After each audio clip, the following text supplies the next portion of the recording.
Hi guys! Welcome back to my vlog. Ngayong araw nga pala ay nagluto kami ng lobster dahil nakikrave daw si Tita Pet, si Kuya at si Ninang Sophie.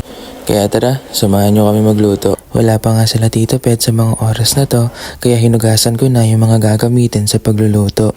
Para mamaya ay dire-diretso kami sa pagluluto. Dahil late na nga din at nagugutom na kami pare-parehas kaya minamadali ko na ang paghuhugas. Habang naguhugas nga pala ako dito ay naramdaman kong napakalamig na ng tubig.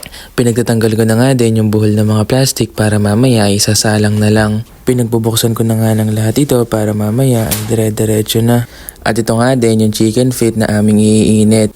Isa nga ito sa favorite kong pagkain, ang lobster. Kaya naman nilabas ko na para iinit na. Inuna ko nga palang i-steam yung chicken feet. Sinunod ko na nga pala itong nuggets. Pinagsabay-sabay na nga namin lutuin para mabilis na. Dahil nga nagbibiroan na kami dito na kumakalam na ang aming tiyan. Pagkatapos nga ng chicken feet ay sinunod na nga namin ang sticky rice. In-steam na nga rin namin yung iba pa namin kakainin ngayon dinner. Pinagsama-sama na lang para mabilis na tumaluto. Itong chicken feet naman ay sa sobrang tigas ay hindi pa rin ganong luto. Ito na nga tinatanggal ko na yung nuggets dahil paluto na. Sinalang ko na nga lang din yung mga natitira pang nuggets. Sinunod na nga rin nilagay ni Tita Pet yung french fries. Hindi naman ganong halata na nagmamadali na nga sa pagluluto at pinagsasabay-sabay na lahat. Ayan na nga rin yung iba pa naming niluluto at napakadami nga talaga dahil kakain na yung mga estudyante niyang Japanese. Sinunod na nga rin niyang iluto yung scrambled egg habang ako ay kumukuha ng kanin, siya naman ay dire-diretso sa pagluluto. Hinango na nga rin ni Tita Pet itong mga nakasalang na to para makakain na yung mga estudyante. Inilagay na nga sa baba yung chicken feet para tuluyan na itong maluto. Kaya ito kaming tatlo sama-sama na kami nagluluto at nagtutulong-tulong na para kami ay makakain na. Nagugulat nga ako sa aking tita dahil napakabilis ng kumilos. Ilang sandali lang ay naluluto na lahat ang mga pagkain. At ang pinakahuli nga itong lobster at napakasarap nga talaga at putok-batok na naman ito. Hinango ko na dahil pwede na. Habang naaamoy ko nga ito, ako ay nagugutom na talaga kaya ito tapos na kami magluto. Ito nga pala yung aming pagkain, may lobster, chicken feet, itong in-steam namin. At ito na nga ay gumakain na kami ngayon.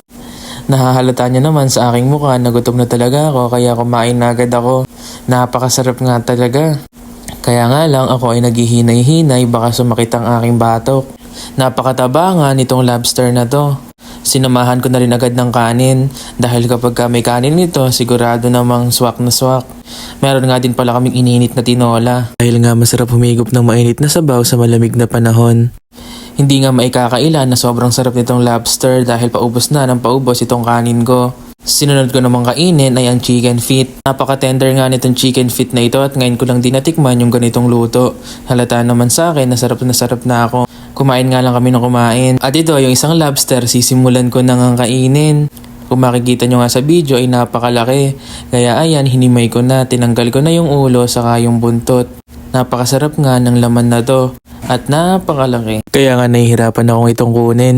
Nung nakuha ko na to ay binigyan ko si Tita Pet at si Kuya dahil hindi ko kinain lahat yon baka sumakit ang aking bato. Sinunod ko namang kainin ay yung galamay. Gumamit na rin ako ng cracker dahil napakahirap tanggalin ng balat. Kaya akin itong inulit-ulit para matanggal to. Matanggal ko na ay kikinain ko na agad dahil napakasarap nga talaga. Sinunod ko namang kainin ay yung may hotdog sa loob.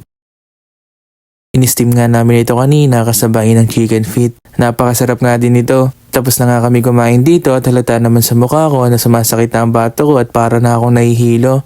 Kaya tumigil na muna ako sa pagkain. Tapos na nga kaming kumain at ito na ang aming pinagkainan. Makikita naman natin kung sino talaga ang nanalo.